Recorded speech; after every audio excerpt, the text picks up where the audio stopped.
नमस्कार दोस्तों, एक बार फिर से आप सभी का स्वागत है हमारे चैनल स्किल साथी पे। मेरा नाम ज़रीशा मीशा सिंह। आज हम बात करेंगे कि हाई रिस्क ड्रग्स क्या होते हैं और इनके क्या क्या रूल्स होते हैं। सबसे पहले जानेंगे कि हाई रिस्क ड्रग्स क्या होती है। हाई रिस्क ड्रग्स वो ड्रग्स होती हैं जो किसी भी जरा से भी मिसयूज की होने की वजह से किसी पेशेंट को परमानेंट डैमेज हो सकता है, जैसे कि डेथ उसकी हो सकती है। चलिए अब जानेंगे कि कौन कौन से इसमें रूल्स इंक्लूड किए जाते हैं। सबसे पहले आता है हमारा लो थेराप्यूटिक ड्रग्स। लो थेराप्यूटिक ड्रग्स का मतलब वो ड्रग्स जिनका जरा सा भी डोज में ऊपर से नीचे होता है या हल्का फुल्का भी चेंजेस होता है डोज के अलावा, उनसे काफी ज्यादा सीरियस कॉन्सिक्वेंसेस हो सकते हैं। पेशेंट को डेथ भी कॉज हो सकती है। फिर आता है हमारा हाई पोटेंशियल एंड मिसयूज और अब्यूज। इसका मतलब है जितने भी हमारी साइको एक्टिव ड्रग्स होती हैं कि उनका जरा सा भी मिसयूज होने पे पेशेंट को एक बहुत ज्यादा सीरियस कॉन्सिक्वेंसेस झेलने पड़ सकते हैं। फिर आता है हमारा कॉम्प्लेक्स एडमिनिस्ट्रेशन। कॉम्प्लेक्स एडमिनिस्ट्रेशन का मतलब होता है certain medications require specific administration technique और मॉनिटरिंग।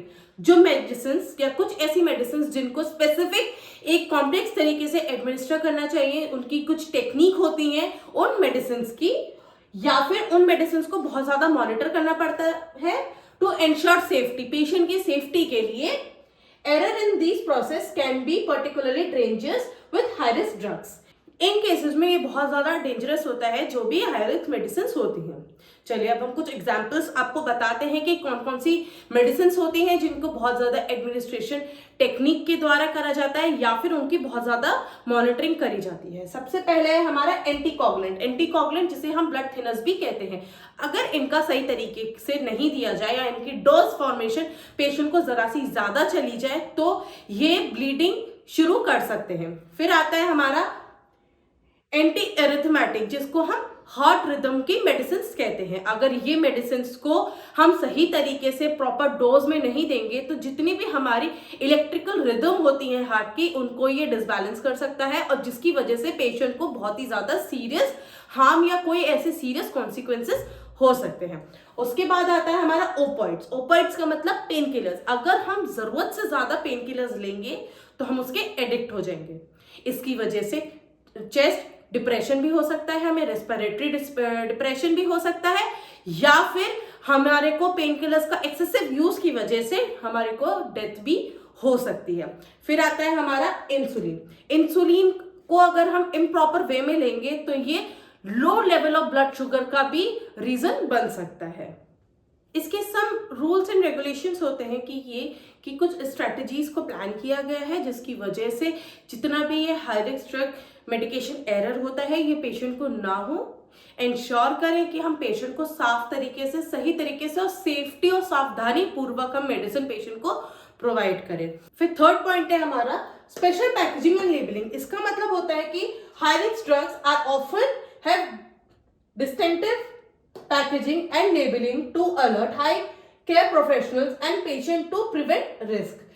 क्या होता है कि हाई रिस्क मेडिसिन जो होती हैं वो उनकी लेबलिंग जो होती है और पैकेजिंग जो होती है वो अलग तरीके से की जाती है, जिससे कि पेशेंट को किसी भी तरीके का मेडिकेशन एरर ना पहुंचे। और हेल्थ केयर प्रोफेशनल्स को भी इस बारे में पता होना चाहिए कि हाई अलर्ट मेडिसिन जो होती हैं उनको किस तरीके से उनका लेबलिंग किया जाता है या फिर उनको किस तरीके से कलर कोडिंग की जाती है, उनकी किस तरीके से पैकेजिंग की जाती है।